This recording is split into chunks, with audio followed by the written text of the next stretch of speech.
Welcome to When We're Not Hustling, a podcast where sex workers talk about everything but. I'm your host, Jessie Sage. Put away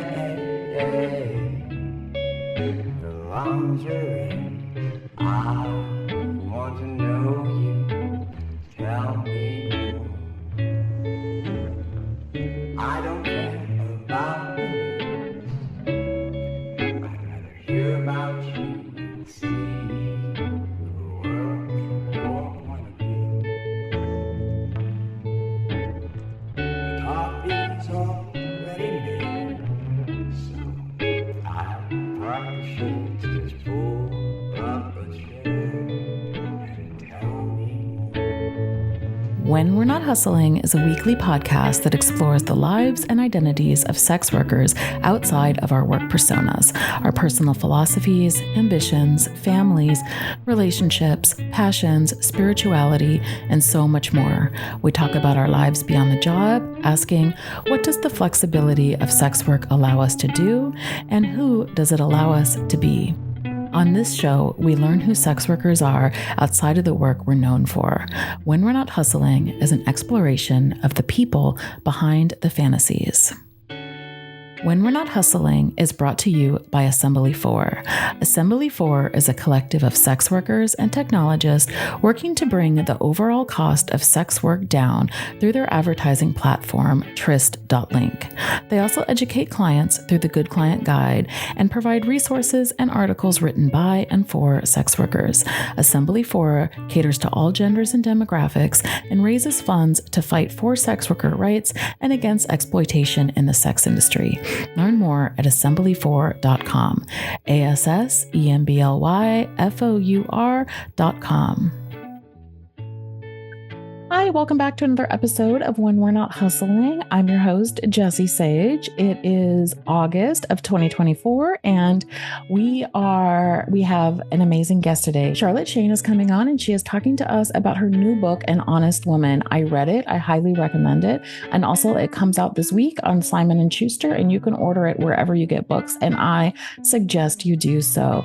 I have interviewed her before. I interviewed her for this very short-run podcast that I ran with my partner PJ called the Sex Industry Book Club. We had 4 episodes, and she was our last episode.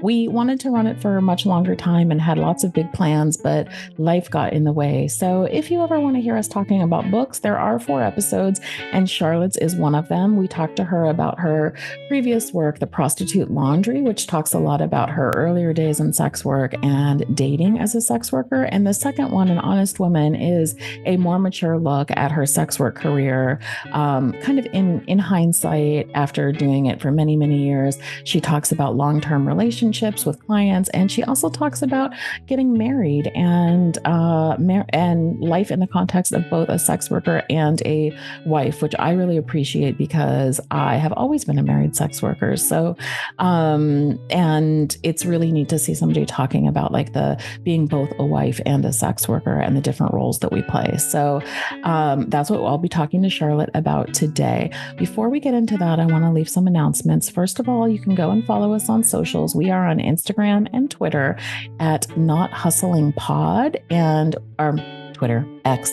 I will forever call it Twitter. I don't care. You can find us there, and you can also find us on Patreon at patreon.com/sapiotextual. I want to remind you that if you want to watch us in video format, we are on YouTube at youtube.com/sapiotextual. And the regular episodes are only audio episodes, although you can listen to them on YouTube, and the after parties are video. The after party the after party for this episode is featuring my good friend Ashley Ramos, who I'm sure some of you are familiar with. And if you're not, you should. She's an amazing figurative painter. in Pittsburgh and a very good friend of mine. I would like to give plenty of time for our interview with Charlotte, so I'm going to go ahead and introduce her. Charlotte Shane is a writer and publisher, and her newest book, An Honest Woman, will be published by Simon & Schuster this week, actually. So I do encourage you to go read that. She has written a blog for a long time that you can subscribe to, and we'll put that in the show notes. And she has a podcast with her friend Joe Livingston called Reading Writers, available in all the usual places. So I hope you enjoy this interview where we talk about relationships and marriage and sex work. Well, hi, Charlotte. It is really good to see you today. It's great to be talking with you again. I'm so excited. I know. I love talking to you about prostitute laundry. And this book, your new one, An Honest Woman, a memoir of love and sex work, is so good. And I just finished reading it today, and I'm nervous to interview you. And here's why I'm nervous to interview you. I don't usually get nervous for interviews, but I'm nervous because so much of this resonates so much with me that I'm like, how do I talk about this without turning it into a therapy session? I'm very open to it becoming like a dual therapy session. I don't want to turn your book into my therapy session, but I was reading this and I was like, oh my gosh, this is like not the same details, but like I have experienced so much of what you're talking about in this book. And I think a lot of sex workers have. But so before we get into any of that, do you want to first introduce yourself and then the book? Sure. So I'm Charlotte Shane. I have written a few books, NB and Prostitute Laundry being the earlier ones. And then this new one, An Honest Woman, is out in August. And I also have like a free newsletter sort of blog. I don't know. I don't like calling it a newsletter, which maybe is fussy of me. I just feel like I really try to write true essays. I try to not use it the way most people use their newsletters, but it's all public and available, so you don't have to subscribe to read things. Yeah. And you can find that through my website, charoshane.com, if you want. And also, I have a podcast, which I should have you on, and it's just called Reading Writers. And we just talk about books. I talk about books with my friend Joe, who is I love that. Award-winning critic. And I'm that sounds really fun. Kind of like the simpleton who's just like, well, I read this like Harry Potter fanfic. I love it. Yeah. It's genuinely so much fun. I love it. So when does Honest Woman come out? It will be out in early August, the 13th of August this year. So that'll be great. I am not wild about the promotional cycle. Like talking to you is fabulous. I've talked to a lot of people who I actually really like the interviews. I think they're fun. They're very engaging. A lot of times I end up thinking about what we talk about, for weeks after. Yeah. So they're super fulfilling and fun. But I don't know, just having to hammer everybody with kind of like, oh, my book's coming out. What if you pre-ordered my book? Which I am trying to be I am very sparing with it, I hope and think. But I was so glad you reached out to me because it was so fun to talk to you about prostitute laundry. So I was excited to do this. Oh, thank you. Thank you. Yeah, I'm really pleased to hear that you like the book and that it resonated. And I honestly don't know that I'll ever really write about sex work again because, I've written a lot about it. Like I've kind of covered it for myself. So, but it always I just feel so supported by other sex workers. And I do feel kind of like my work ultimately is for them, and so when other sex workers respond that way, it's very validating and meaningful. Yeah. Do you know what I mean? And it's kind of like, it's great when other writers who are not sex workers like it or whatever, but it feels kind of like there's a bedrock communication happening like underneath whatever else, between myself and other sex workers. And that is really fantastic. Yeah, it's interesting. So I just interviewed someone else for the podcast earlier today, and she was saying that it's difficult to interact with people outside, so that there are ways in which it's difficult to interact with people who are outside of the sex work community because we have like a certain way of interacting and knowledge base that comes through the experience of our work that other people don't necessarily have. And I think conversely, on the flip side of that, when I read a book from somebody who's a longtime escort, like your book, I'm like, yes, this is actually what these experiences are like. And there's something that feels so good about reading that through some, because we get into these very like, your whole like through line of this book is this relationship with this one client, Roger. And I was telling Emily, my producer, before you came on, that it reminded me of like, it's kind of a confluence of two of my clients that like, that these relationships took on like very similar trajectories. And it's interesting to read about that and to see how it's impacted like your personal life and how you think about relationships. And I think it would be hard to have the same perspective if you didn't live in these sorts of ambiguous relationships that we live in some ways completely ambiguous and in some ways completely defined. It's like a complex dynamic. Yeah, certainly. I hope that there are a lot of things in the book that many different people will be able to relate to, Sure. Even people who have a very different life than I do. But I feel like that there is a particular quality to our relationships with our clients that really isn't replicated anywhere else. And as much as analogies can be very useful, to say like, there is an element of like therapy provision in sex work, or what I mean, or like, yes, it's a performance to some extent and you're acting and like that. I don't think there's any job that is exactly like it, as much as I might sort of resist some of the like political impact of exceptionalizing it. You know what I mean? It's also like, it's kind of like, okay, well, when it's just us, we can be honest, about like, I think there's such a tension there of like, you want to, especially for like workers' rights sort of discourse, say like sex work is work and sex work is work and it is a job. But it's also sex and it's also relationships. And I think that it's easy to like, to underplay that in our like sort of, at least I feel like it's easy to underplay that, especially when we're talking to people like outside of the industry or for political reasons. But they're also like, especially long-term relationships, like are interesting dynamics that we do that do impact us. Yeah.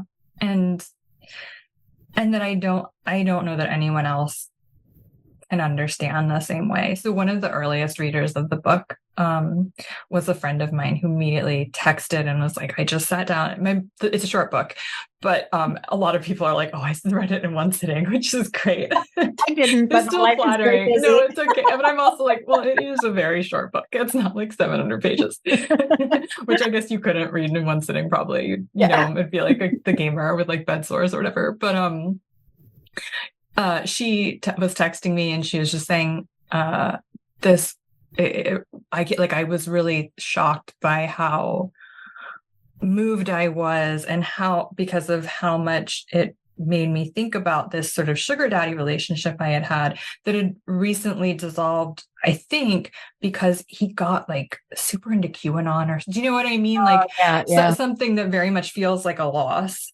And I don't think she felt as fondly of him as I did of Roger. But still, when you have someone who is such a significant presence in your life, I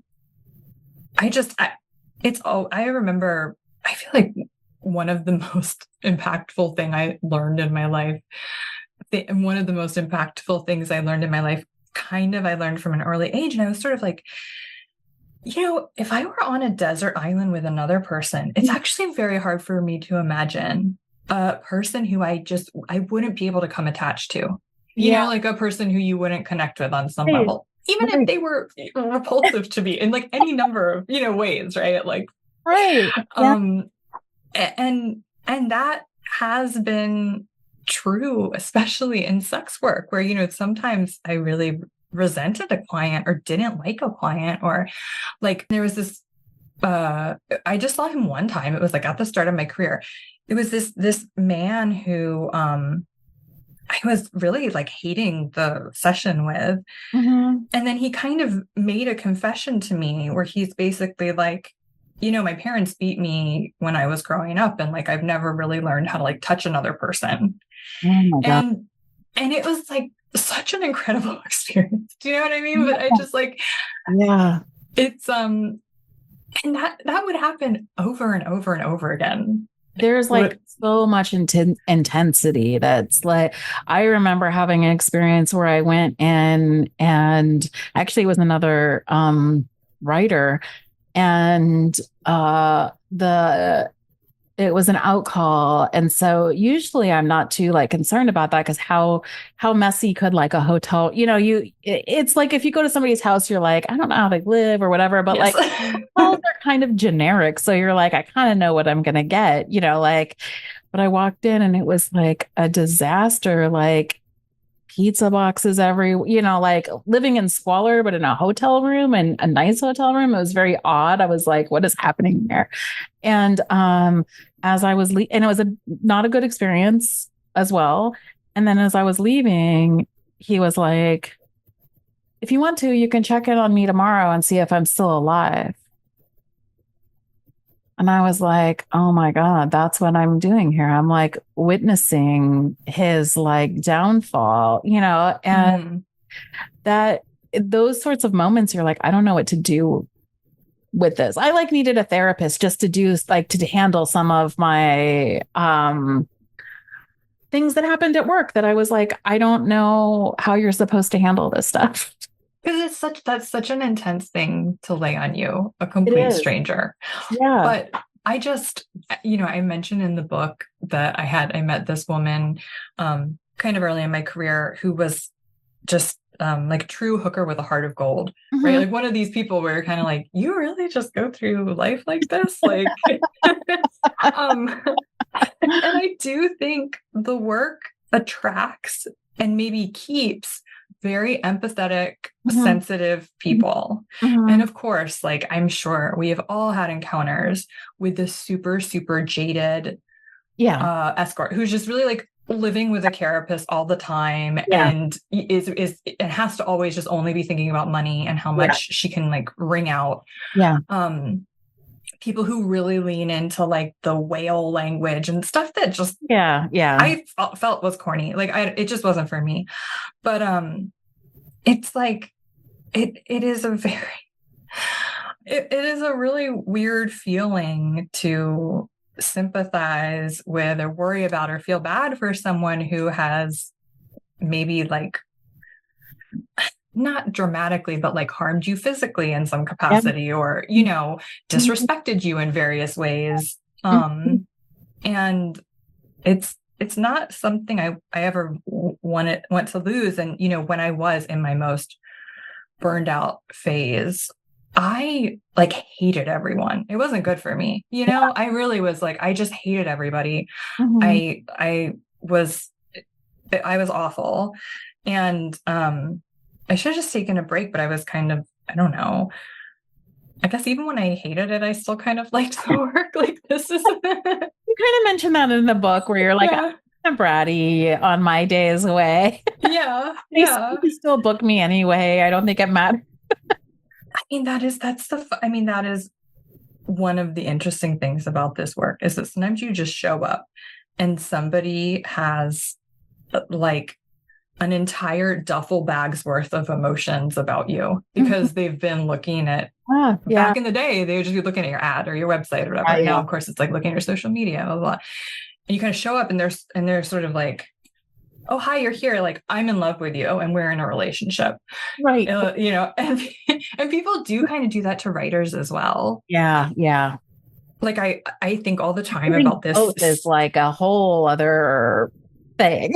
Right. Like, I guess, I mean, now it's like the parasocial relationship or whatever, right? Which any creator, like a fan can have with any creator. Sure. Yeah.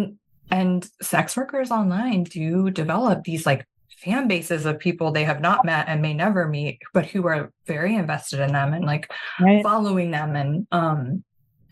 And it was that way before like present day social media as well. Like it was like that back when they were just message boards. Yeah.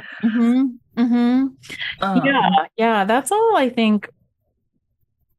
That's all really interesting. There's a whole lot in your book about that, but also about the way that like our relationships are have an intensity to them, but then like are also hidden. And I thought that was really important, like a really important thread of like how to navigate that. Yeah, I tried to be, I was writing the book, the rewriting process a lot of times was sort of second guessing things I had almost like decided on about my experiences earlier, and looking at them now older and more distant from them. And like thinking about the clients I was really fond of and who I kind of would feel like, man, their wives are like really not appreciating them, and just sort of revisiting that and being like, well,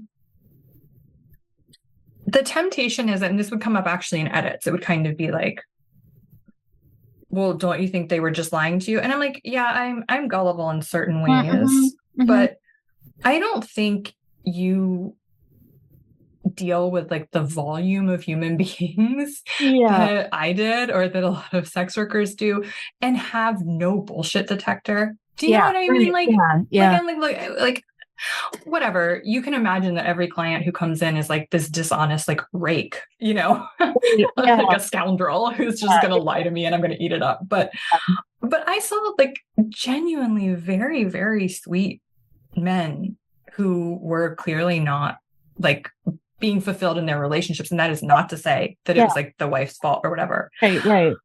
But that, and I mentioned it, I think, especially like when they had certain fetishes, that I was like a foot fetish is just not a big deal. Right. You know what I mean? Like, I know there are people who are weird about feet in like a negative way. It's very childish to me, but like they're allowed, whatever.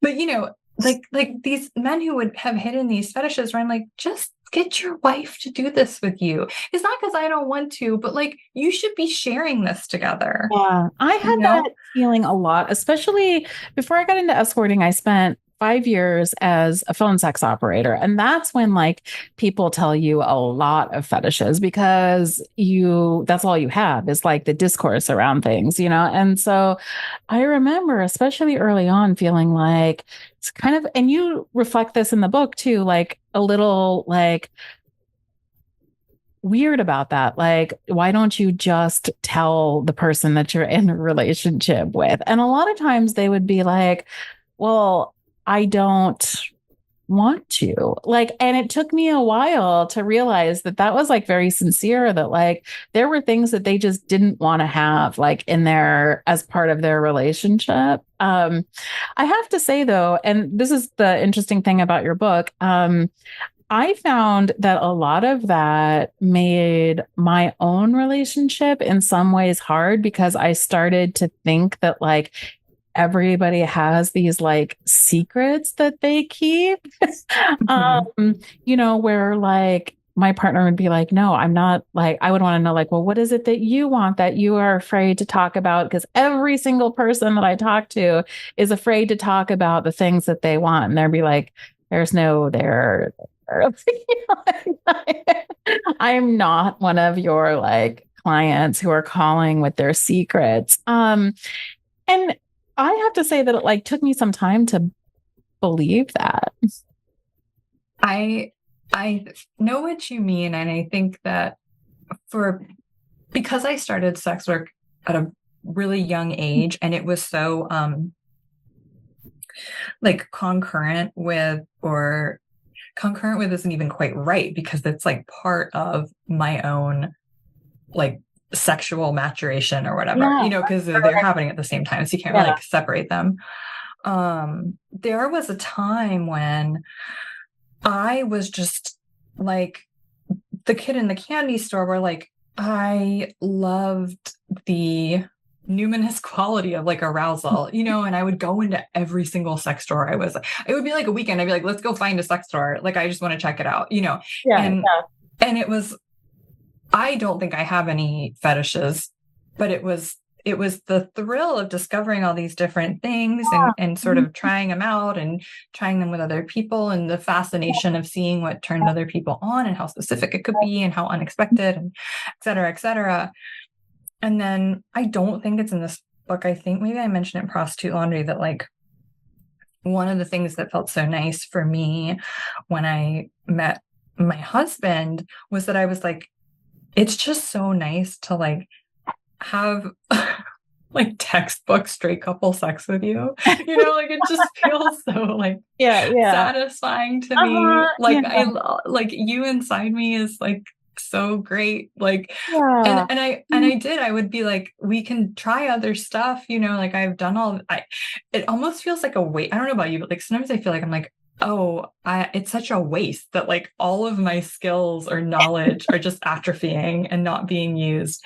And it's kind of feels like, I don't know, it's like the car in the garage where I'm like, I should dust that off and like take it out and make sure everything still works. But but there is something like nice about that too, though. It's so nice. It's so nice. It's just, it really is. It's what I guess I feel like I needed or wanted after, you know, after my career. And then even like, again, like Prostitute Laundry is a little more like this, where Prostitute Laundry was kind of me having done sex work so intensely for so long. And then I was like, okay, I'm going to figure out like what it looks like when I have sex for myself. Yeah. And if the closest thing I have to a fetish is that I just love when there's like really intense, I mean, it's corny to even say, because it's like, well, yeah, who wouldn't love it? But like, I just love that really intense passion and chemistry between two people. And when it's like almost frantic, you know, so that there isn't a whole setup. There aren't like props involved or whatever. That's the nice thing. I mean, there are places in this book, in the Honest, An Honest Woman, where you talk a little bit about that, but you talk about it as like the container of sex work that allows for that possibility, which seems right to me. Well, the other thing I was thinking of is that, and I mentioned it in this book, that I had such a low opinion of men at various points in my career, because it would be like, you're all cheaters. Like, you're not even trying. You're just cheaters. You feel entitled to whatever you want, you know? And so when I would meet someone like I just mentioned them, that this couple I saw, and I had met the woman with her like lover first. And then she had felt guilty about cheating on her husband. So insisted that the husband hire an escort, ostensibly because like he had only ever had sex with her and she wanted him to have the experience of another woman. And I'm sure she was like, it'll really turn me on. Like, I'm curious, whatever. But it was entirely to assuage her guilt. And he so clearly didn't want to do it. And that could have, I mean, and also maybe I like wasn't his taste, you know, I mean, like she and I were similar in certain ways, but you know, he just clearly, and I do know there are men out there, like there are men out there who just want to be monogamous. Like they just want to have sex with their wife who they like. And they don't want, like you're saying, you know, they don't want something exotic and elaborate and, you know, whether it doesn't appeal to them at all, or they just don't have much of a sexual imagination, like whatever it is, like it is incredibly wholesome and sweet to me. To see somebody who's just sort of like, I just kind of want to like get naked with my wife and like, you know, like. I mean, I think that there was so much. I wanted to talk to you about like heterosexuality, because I know that that's a lot about what your book is about, what these like heterosexual marriages and relationships look like, and how like your experience as an escort like impacted how you thought about those things, like both prior to falling in love with your husband and then like falling in love. And I think that there's so much in your book that's about marriage and about like the institution of marriage and about trying to make sense. So I have kind of the opposite experience of yours, which is that I was already married and divorced before I became like a sex worker. And then like I've never been single and a sex worker. Like I got into another relationship and then started this. So I haven't had the experience of like not being a wife, while also doing this job, which is, I think, not most people's experience. But I think that it's interesting because I've often thought about this dual role of being like both a wife and like the sex worker, and like being able to think about and relate to like what must it feel like to be the wife, which I mean you talk a lot about like wondering about that. But then also to be like, to have the same sort of feelings that you did in here. Like I even wrote in the margin at one place when you were talking about like, it's not that I don't want them to do things with their wives, but when they go on family vacations, like it messes up my bottom line. And I wrote in the margin August, because I feel like every August my business like tanks because all the dads are like busy with their families. And I'm like, I'm sitting around waiting for kids to go back to school. So like I can start like working again, so there's like this tension where like as a wife, like, of course I don't want anything bad to happen to any of these relationships, but then like, this is also my business and I need to work. And if I don't, and I think there's something, there is like a tension there. And in the book, you write about the fact that you usually think that you have more in common with your clients' wives than you do with your clients, but that it's even then there's like a tension in those relationships. And I wondered if you wanted to talk a little bit about that. Yeah. I mean, historically, I guess it's pretty recent, like in human history, right? But historically, I do think the wife and the prostitute are very much pitted against each other. Even though we are within like a patriarchal society that requires both roles exist, but they have to also be in competition. They have to be antagonistic to each other to kind of like satisfy these rules around gender and heterosexuality, and capital, right? Because it has to be that like the man is the funnel, is the money funnel. And then what is it? It's like it's like, I don't know if you know tarot, like the Six of Coins, right? Where it's like two people like begging beneath like this one man who's like figuring who gets what. And so, yeah, it's like also that the man's freedom or sexual fulfillment has to be kind of positioned as outside of the family and in conflict with the family. Yeah. But more than anything, I think for me, for most of my career, what it really just felt like was I don't want to be the one being lied to. Nothing about the wife role was necessary for me or appealing to me because I didn't want to have kids and I haven't wanted to have kids, so I didn't feel like I needed that structure for this other thing that was important to me. And because my parents were divorced, I did not feel like I had family pressure to get married. So really like marriage just felt like it had nothing to do with me except to the extent which I snuck into people's marriages through my work. And I was actually just talking about this with Joe, my podcast co-host. We were talking about it. I don't know if you've noticed there have been like a spate of divorce books out recently, sort of like first person divorce books, and I haven't read them. So it's unfair for me to have an opinion, but I do, like, as I've read some of the coverage of them. And I was just like, I don't get it. Like, I don't understand how I feel like I was the product of a time that was so clearly ready to honestly kind of like to throw marriage out. Like, I was born in the 80s. I feel like for my childhood, my impression of things, obviously shaped by the fact that my parents got divorced when I was very young, but my impression of things was like, oh, the divorce rate is always going up. Like, marriage doesn't work anymore. It doesn't serve people. And we all know that now. We all know, like, marriage doesn't work. And so there came a point in my adult life where, especially like right now, when these memoirs come out and it's kind of like, I was married and then the marriage was bad and I had to get divorced. And I'm just like, where were you? Like, what was I like living in a parallel dimension where we all knew this? And then all of a sudden everyone like immediately forgot it. Like, I couldn't believe how many women who are more or less my peers, I guess maybe like a little younger, would talk about marriage as an objective goal. Like, that was so foreign to me.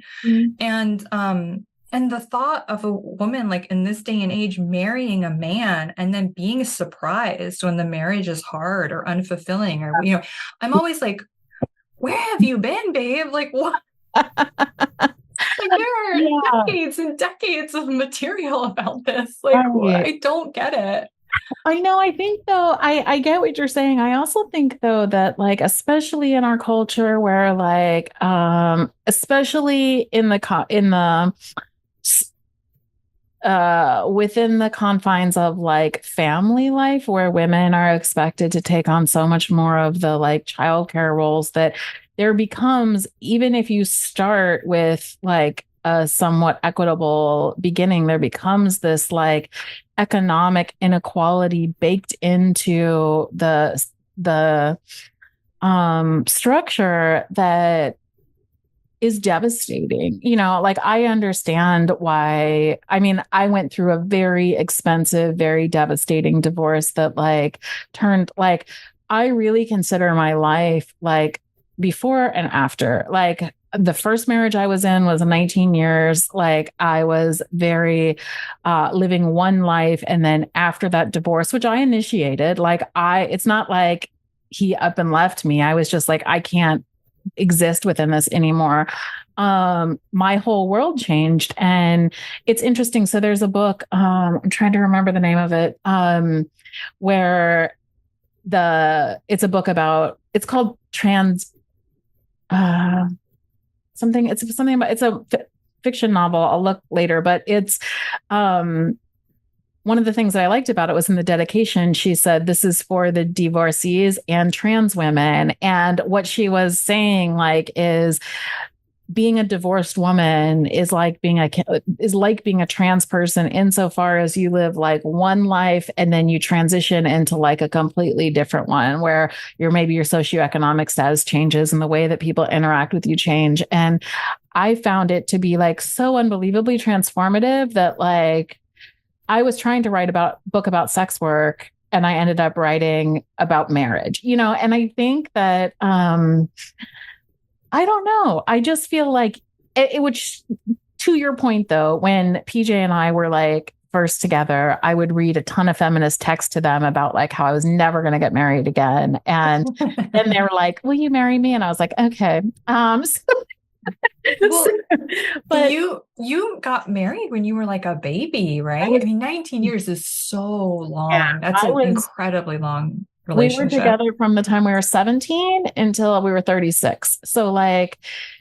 that was a very long time, and a very long time that was devoted to like developing mostly his career. But like, I did some things like, the book I'm talking about is Detransition Baby by Tori Peters. Oh yeah, Tori's great. Tori blurbed an honest woman. Tori's the best. Right. Yeah. So she talks about that parallel like in the book a lot, and I really appreciated that.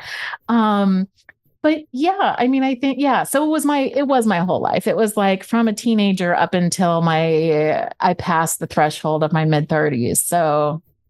Well, you know what you're making me think of is that Andrea Longchu just wrote this piece on Rachel Cusk, which on the whole, I think like her conclusions are wrong, but it had this incredible line, which I texted to Joe because we had been talking about marriage and like straight marriages. And this is the line: the dissolution of a marriage is simply the closest that most middle-class women ever come to experiencing the social death of queerness. And I thought like that was a really interesting idea too. Yeah. So you're right that the element of child rearing does seem to be the point of fracture for so many marriages. Yeah. And I do think, obviously, like, I don't even think it can be disputed that divorces with children are so much more traumatic Yeah. and expensive and terrifying than divorces without, like to the extent that I'm just like, they're not even the same animal, That's right. Yeah. Yeah. Yeah. That it like changes you so fundamentally and especially, I think, especially for like women. I mean, I think it's really interesting to note though, that like the studies show that women do like, that emotionally, like their well-being is better after divorce, but financially it's worse.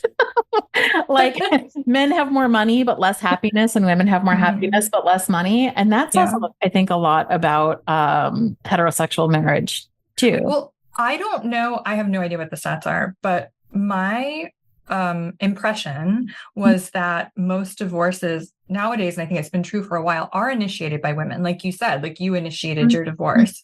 And I mean, it's really just in retrospect, I'm kind of like, well, it's a little crazy for me to have thought like, oh, marriage is probably on its way out. Like there could just be, one generation of sort of upheaval, right? I don't know. I would say like the 60s, like the 80s, and that would end it. Like clearly no.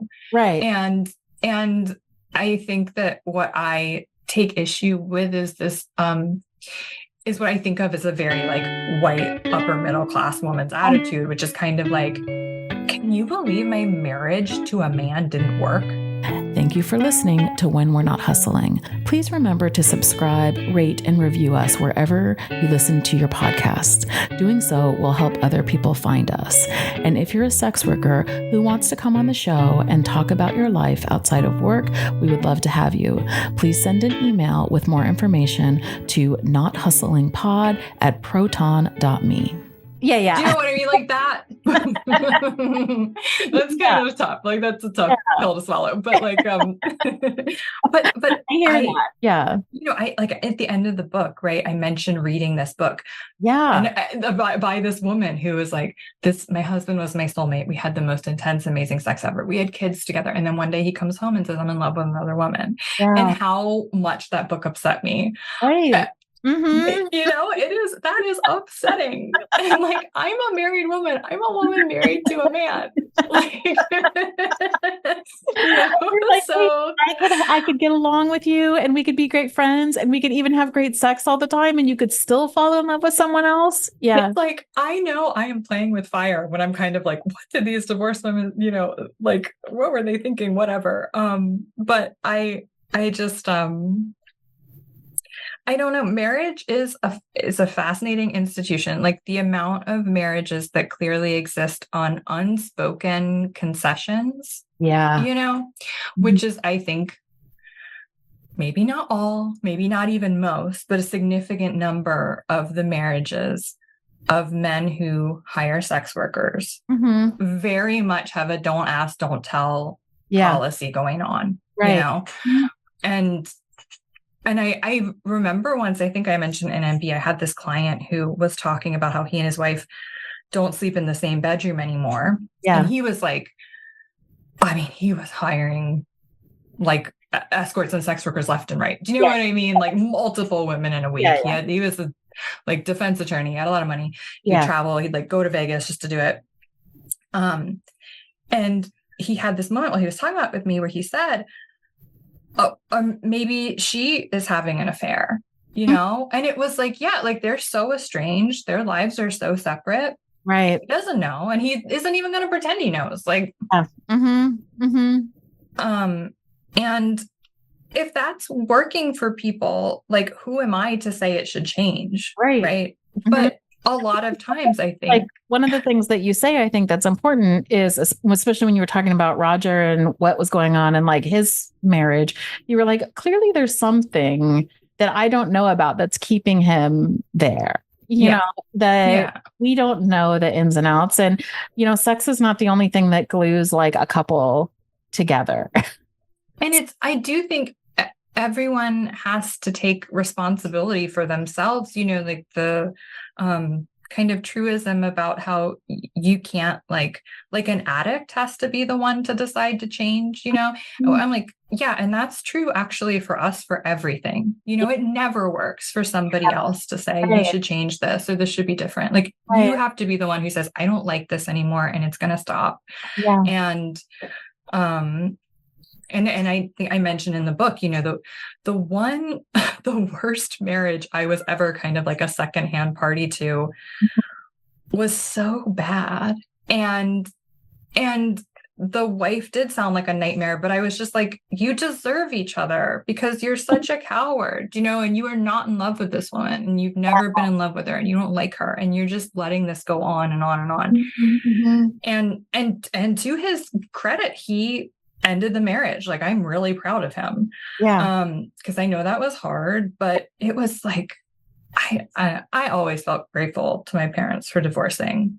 When they did. Yeah. Even though I don't know what the latest is, but I have read books that are like, no, it's for the best for the kids if you stay together, even if you don't like each other, because it is so disruptive for the kids to have different households and blah, blah, blah. But I was really happy. And I'm someone who like, this is really maybe out of left field. Sorry. I don't know if you've ever heard that like people trying to argue against abortion by being like, what if your mom wanted to abort you? And I'm like, let her. Like, I love my mom. Do you know what I mean? I don't want her to be miserable for me. Like, I don't want her to be miserable with a pregnancy she doesn't want. I don't want her to be miserable, like married to and living in a house with a man who's like really hurt her in various ways. Like, you know what I mean? Why would I want her to have to endure that? Like, I can take care of myself, you know? Yeah.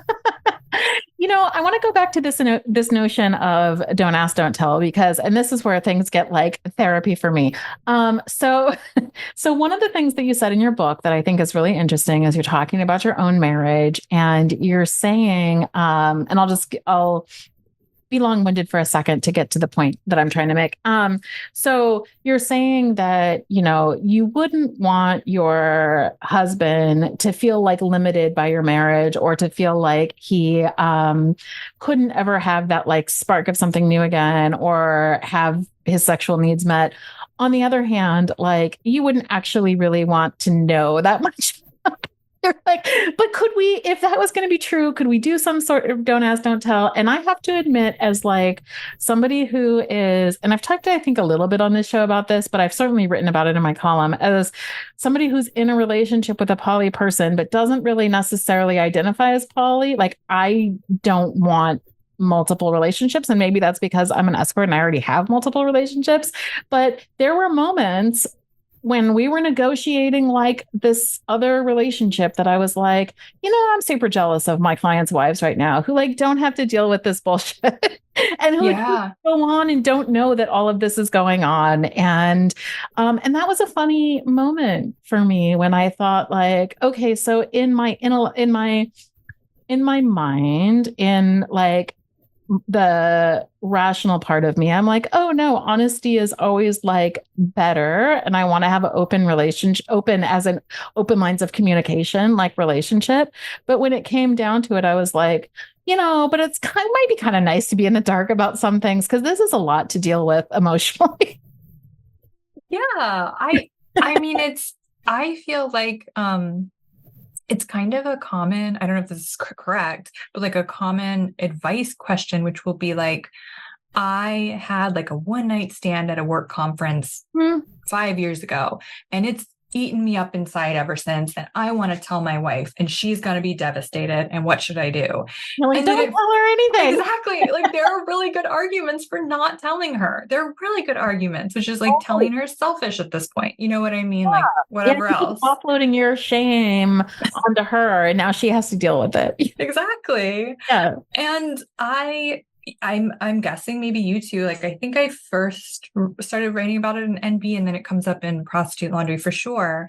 But when my boyfriend when my boyfriend was like first had sex with another person in our relationship, you know, it was so painful for me. And he told me, you know, I was like crying the whole time, but even though I was like, you're allowed, like, I'm happy for you or whatever.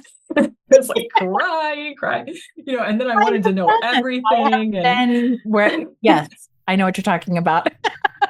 And there is a way in which, on the other side of that initial pain, is a lot of bonding and a greater trust afterwards. Yeah. So that's great. And I get it. And I'm also like, it doesn't interest me to spend a bunch of time processing and like hacking out this stuff. And maybe at one time, like when I was younger, it would have. It's not so interesting to me like anymore, you know, and I don't see it as some like necessary character building thing. You know what I mean? Like, I totally know what you mean. Yeah. And it probably is like, maybe it is tied to getting older. When you get older, you're just like, you know, I don't need to know. And it's okay that I don't need to know. You know what I mean? Like, it's not actually a sign of something nefarious that like I can't handle or deal with. It's just like, I have a lot on my plate. Like there's one more thing you have to deal with. And at some point you're like, I have deadlines and I have other things to do. And if we go down this rabbit hole of feeling, it's going to disrupt my schedule. Yeah. Like there is a way in which that whole, I mean, again, like process can be sort of like masochistic. You know, like there's a way in which you're like inflaming these bad emotions and then wallowing in them. And it's like, this, you know, it's like not always necessary. Right. Yeah. Yeah. But I thought that was interesting. Like that came up toward the end of your book as in ways that were very, close to how I remember thinking and feeling of like, man, must be nice to be my clients' wives who don't know I exist. I love that you thought that. Well, it's like, yeah, I mean, I think I kind of say in the book, I can imagine the woman who is very aware that her husband is having sex with somebody somewhere. Yeah. And she is just so relieved that he's not like pestering her about it. Do you know what I mean? Where she's just, again, like, she's like, thank you. Like, I can get on with my life. Like, I can focus on the kids. I can do my job, whatever. You know, it's like a huge relief for her. All of that's conceivable. And with Sam, with my husband, like, you know, if I imagine him having like, I don't know, some torrid, like, I don't even know, not even like a super fulfilling, I don't know, if we were like separate and he got really drunk and like had sex with somebody else. Yeah. And I'm like, I don't know if I need to know, you know, the point at which I need to know is the point at which it becomes like a public humiliation thing, right? Like the scenario where thing or something like that. Yeah. Or I guess like if he really wanted to tell me about it, then I'd be like, okay, if that feels important to you, like, yeah, we should talk about it. and you know, I do say in the book too, I'm like, Sam would hate that I'm saying this. Like he would hate that I'm implying that he would ever like cheat on me. Yeah. But it feels important to me to think that way because of like my past, right? Before work and during work. Like it's really important for me to understand he's a separate person and I can't control him. Yeah. And the most I can hope for is that we maintain our love and respect for each other. Yeah. You know. Yeah. And that we do everything we can to do that, you know, but so tell me a little bit about like how he responds to, if you're comfortable talking about that, how he responds to your book and your writing and being public. Okay, I don't think he's read it, and I don't think he will. I don't think he's read it. If he has read it, he hasn't told me, and for a long time he told me he hadn't read it. And he's kind of like, I'll read it eventually, and I was like, you know, just don't if you don't want to. I actually love even non-sex worker writers. I love writers who are like, my family doesn't care. You know what I mean? Like, I don't think I could pay my family to read my book. Like, I kind of love that. You know, and I'm just like he doesn't need to. You know what I mean? Like, if he's curious, he should, but otherwise, he doesn't need to. Right. I think it's really hard for him to read a lot of my older writing, which I mean, one thing I love about him is he's a very sensitive person. You know, so I have to kind of respect that, even if I might be frustrated by it. Like so much of what I've written about feels, I know it's cliche, but it really feels like another lifetime ago. You know, like I remember it and it's almost academic. It feels so far away. It weirdly feels like it doesn't have much to do with me anymore sometimes, you know. I feel that about my whole first marriage, and I find that to be very weird. Like, how do you live 19 years and then just be like, I don't know, that was like Jessie 1.0 and I'm at Jessie 2.0. Yeah. It's really like, it's wild to like live enough life also that you get far enough out from for versions of yourself, you know, or like sometimes I'll be around my ex and I'll just have to, and not have to, but like I might later remind myself, I'm like, oh, we had sex for like 10 years. And it's hard to even remember what that's like. Yeah, that's how I feel. It's hard to remember. It's not like it's something I am not thinking about at all unless I basically make myself think of it. You know, it's really funny. And when I was a kid, and like a pubescent, you know, like an adolescent, I remember thinking like, it's so crazy that people have sex with each other and then they just like get up and go out into the world and like walk around and they're like around each other in public. Like I thought that was crazy. Do you know what I mean? I'm like, I don't know how anyone does that. And now I'm like, what did I think it should be like? Like, what was the alternative that I was imagining in my head? Like, did it like so fundamentally transforms you that right. You can't sit and have dinner with somebody who you just had sex with because you'll like jump over the table and or that they would just be like, you know, like you'd be hanging out with friends and they'd be like, yeah, I've seen you naked. Like we had sex and I saw everything. And I'm like, I don't know what I thought. But because in the beginning of the book, you're talking about like doing sexual things with your like guy friends that you had no romantic relationships with. Yeah. So it's really funny because then it was like, well, I immediately kind of experienced that. But I think that the way, you know, the cultural conversation / lack of conversation around sex makes it feel like something inconceivable. It's kind of like, you know, there are women who've had orgasms who don't know they've had orgasms because of, you know, because they're like the way I thought an orgasm was going to be like a bigger deal or whatever, you know? And I think that straight sex, especially like vaginal penetration is, and maybe it's different now. I guess I hope it's different now. Like maybe kids kind of know more, like more prepared. I sort of doubt it given like the state of the country, but you know, but you just think like, well, something is supposed to feel a certain way. And I don't know what that way is because I haven't felt it yet. Yeah. You know, and then no matter what you're doing, like you're sort of like waiting for the feeling that you suspect. Yeah. You know, what's so funny is that like, I remember having a weird thought like that too, which was different, but in a similar vein, I remember my mom telling me like how the mechanics of sex worked. And I remember seeing them, like my parents kiss. I mean, they ended up divorcing too. They had a terrible relationship, but I saw them kiss before that, you know, like everyone's or during it, I think. And I remember thinking as a kid, okay, I don't understand if you're already going to put like your lips together. Why do you have to put like other parts of you together as well? Like, it just seemed weird to me. I was like, so you just like mash parts of your body together. And before like hormones kick in, it is a weird thought. Yeah. to try to make sense of like, well, why are they doing that? You know, I've like, since I've really written since I was literate basically, and this is like humiliating. I don't know why I'm telling, completely unforced on my own accord. I would like write my own erotica when I was like 12 or something, and I didn't understand how it worked really. Do you know what I mean? Yeah. So obviously like I would write it, and I think I would kind of write it either to like get aroused or I wrote it to masturbate to, or both. And then normally like in a sober moment, I would be like, this is the most dangerous like thing I've ever been in possession of in my life, and I have to destroy it, right? And I tear it up in like tiny little pieces and throw it away.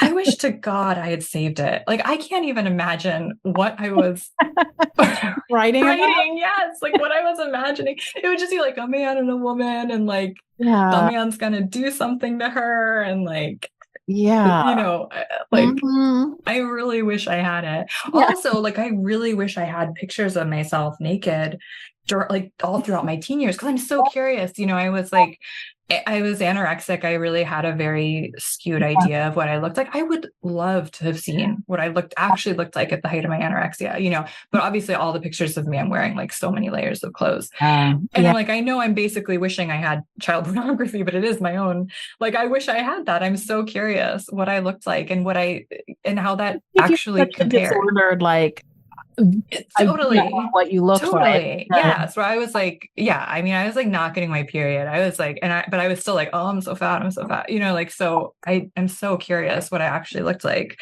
Yeah. And I don't think I would see it at the time. You know what I mean? Like I wasn't looking in the mirror naked, right? Like you're really trying not to see your body at all ever. Yeah.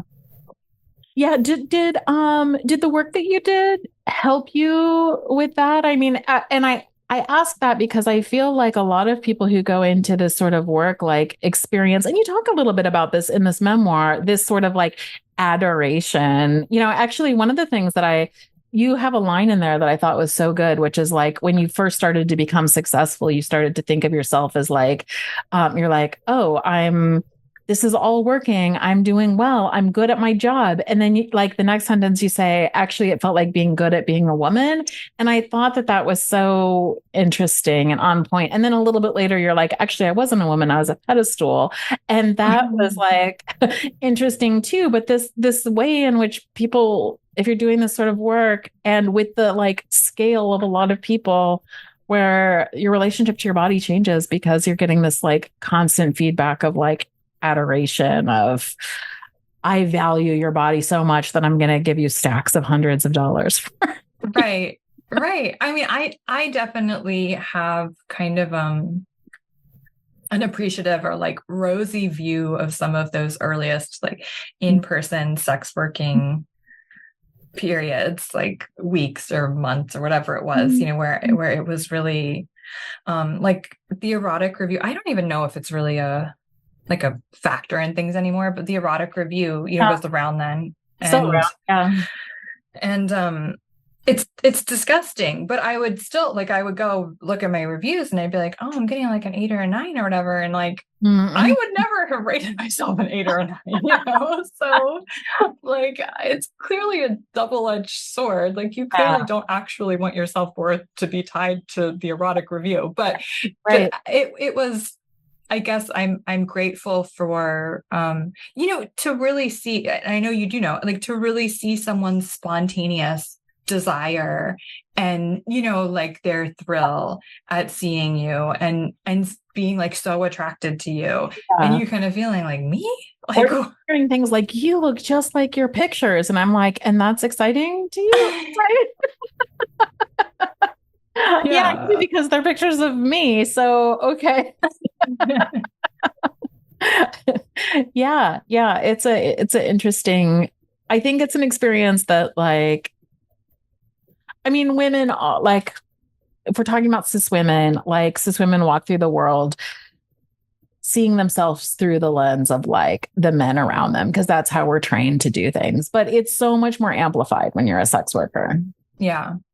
And then the more, the more momentum I got sex working, the less I worried about how I looked, I think. Yeah. And then when periods that were almost kind of stuttery, which really only happened much, much, much later in my career where I was working sporadically, then actually I would get like really, really, really anxious about how I looked, and there's something about like the momentum, I think, of having a lot of bookings, a lot of clients and just go, and like you really have your like makeup routine now and you have your outfits and that's very reassuring. Yeah. And then when that momentum is gone, it like the old insecurities tend to come back where I'm kind of like, oh, this isn't going to fly at all. I'm like getting dressed and looking in the mirror and I'm like, oh no, like they're not going to like this. So we need to wrap up, but what did you, let me ask you this, like, what did you learn? Because I feel like when I write to kind of teach myself what I already know, to like make those things more apparent to myself. Do you feel like there's anything in this book in particular that you learned about yourself as you wrote it? I think I think it's the 6th chapter is maybe the one where I hadn't really actually processed or dwelt upon the way my relationship with Roger ended. And it was really surprising to some extent to be writing some of this stuff and like crying and just thinking like a palpable heartbreak. Yeah. And to really kind of try to be like, oh, I just tried to keep it moving. I didn't let myself linger over this because why? Like I can't make things have gone differently. Like, so there was I think a studious like ignoring of it for a few years. And it actually felt really good to like sit with it, honestly, even though it was sad, like it felt really good. It felt like respectful, and it. Yeah. So it's a 10-year relationship. Yeah. If he was that's a long time. Yeah. It's not 19, but yeah. It's not 19. 19 years is still no, but I know 10 years is a long time. Yes. It's a long time. Yeah. I had a similar experience with a client and also an older gentleman who got sick and was going in and out of the hospital and was basically like, didn't know how things were going to go, but didn't have the freedom that he had working, like when he was in the hospital. So basically was like, do not text me. But then it was like, don't text me. And I also might die, and yeah, those are hard things to figure out how to deal with. I mean, I'm an incredibly curious person anyway. Mm-hmm. And there are so many regulars or semi-regulars or clients I really felt connected to who then kind of like fell out of touch with me. And I always, and there are a few who even now I'm just like, why? What happened? I want to know. And I think there is a kind of cultural cliche of the, the woman who like can't let it go, which is like the bunny boiler, whatever. It's like, it's not about that. I'm genuinely really curious. Like, what happened? Was I misreading the situation? Like, were you not that into it? Like, did you actually decide to recommit to your wife? There is a lot of there are so many things we're never going to know about these people we were very intimate with. Yeah. And that's a lot to bear. It is a lot, especially like the more you work, the more clients you have, the longer you know them, like the more this stuff sort of will take a toll on you, and I had a client recently who like Roger made up like a pretty large, like substantial percentage of my income for a period of years and sent me an email that was like, you're going to have to cancel your next trip here. And we're not like, this is done. And I can't talk to you about why. And that's so crazy. Yeah, it is, because you even said this in the book. And I felt like this too. There's an extent to which it feels like a breakup. And it also feels like you're losing your job at the same time. And like, not because you are, because both of those things are. Yes. And it's like, yeah. And I was like, oh, but I won't tell you anything about it. And I'm like trying to like think through, like, this has been going on for 3.5 years. Like nothing changed. Like why suddenly it's like, oh, now we're done. And I'm like, I don't have any idea why. Like, yeah. And and you feel like you can't demand anything. Like, no, of course. For my own dignity too, like for my own idea of professionalism. Do you know what I mean? Like I would never be like, no, you owe me an explanation, No, I didn't either. I was just like, oh, that's too bad. Right. But it takes a toll. Yeah. Yes. Yeah. It's tough. It's tough to be the person who says, okay. Yeah. Yeah. Okay. Which also just points to like the fact that these do feel like very intimate relationships. And in many ways they are. And then in many ways they're not. Like, yeah, they're just so siloed. It is like an intimacy silo, where you're like, you can jump in and you'll have the like 12 stories of intimacy to swim around in. You know what I mean? But it is like kept in that place. Yeah. Okay, so I like to end every episode with 3 questions. So the first one is, what are you reading? Oh, that's such a good question. Okay, I'm reading Autobiography of a Face. Have you read it? No.